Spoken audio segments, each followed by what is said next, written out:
શ્રી રામ. આજે આપણે શ્રીમદ ભાગવત કથાના 18મા એપિસોડમાં પ્રવેશ કરી રહ્યા છીએ. આ એપિસોડમાં આપણે સાંભળશું ભગવાનનો 7મો અવતાર શ્રી રામ અવતાર. કેવી રીતે અયોધ્યામાં શ્રી રામનો જન્મ થયો અને બાળ લીલાઓથી સમગ્ર જગત આનંદિત થયું. ત્રેતા યુગમાં અયોધ્યામાં રાજા દશરથને સંતાન સુખ નહોતું. તેમણે પુત્ર કામેશથી યજ્ઞ કર્યો. યજ્ઞમાંથી દિવ્ય પાયસમ મળ્યું જે રાણીઓને આપ્યું. સમય જતાં કૌશલ્યાજીને જન્મ્યા શ્રીરામ, કૈકેયીને જન્મ્યા ભરત અને સુમિત્રાને જન્મ્યા લક્ષ્મણ અને શત્રુઘ્ન. અયોધ્યામાં આનંદ છવાઈ ગયો.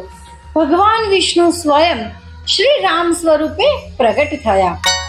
શ્રી રામ બાળપણથી જ શાંત, વિનમ્ર અને ધર્મપ્રિય હતા.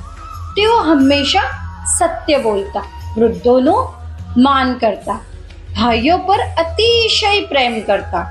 લક્ષ્મણજી તો હંમેશા રામજીની સાથે રહેતા. આ ભાઈઓને જોઈને સમગ્ર અયોધ્યા ખુશ થતી. ચારેય ભાઈઓએ ગુરુ વશિષ્ઠ પાસેથી શિક્ષા મેળવી. તેઓ ધનુર્વિદ્યામાં પારંગત બન્યા. શ્રી રામના પરાક્રમ જોઈને તો સૌ પ્રફુલ્લિત થતા. આ પ્રસંગ આપણને શીખવે છે કે ભગવાન જ્યારે અવતરે છે ત્યારે ધર્મની સ્થાપના માટે જ અવતરે છે. રામજીના બાળપણમાં સત્ય, પ્રેમ અને વિનમ્રતાના આદર્શ દેખાય છે.